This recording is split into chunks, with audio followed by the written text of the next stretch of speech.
Фрапантна состојба на патиштата во Истокот. За само неколку денови, засилените полициски контроли откриле близу 300 возачи кои возеле пребрзо.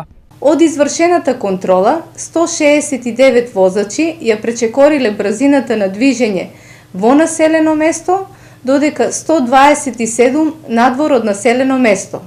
Санкционирани се вкупно 296 возачи кои го сториле овој прекршок, што укажува дека дел од возачите не ги почитуваат сообраќајните правила и прописи. Бројката е алармантно голема, а опасноста од пребрзото возење ги демне сите.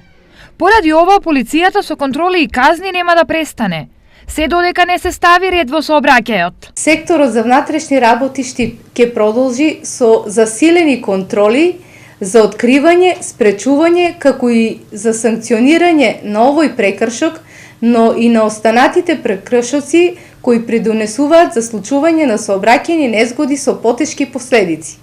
Апелираме до возачите да ги почитуваат сообраќајните правила и прописи и поставената сообраќајна сигнализација на патиштата. Инаку од почетокот на годината регионот запиша 2 жртви како последица на сообраќајни несреќи. Секоја година бројката на загинати и повредени во сообраќајот е се поголема. Најмногу жртви имаше минатата година, кога животот на патиштата го оставија 30 лица.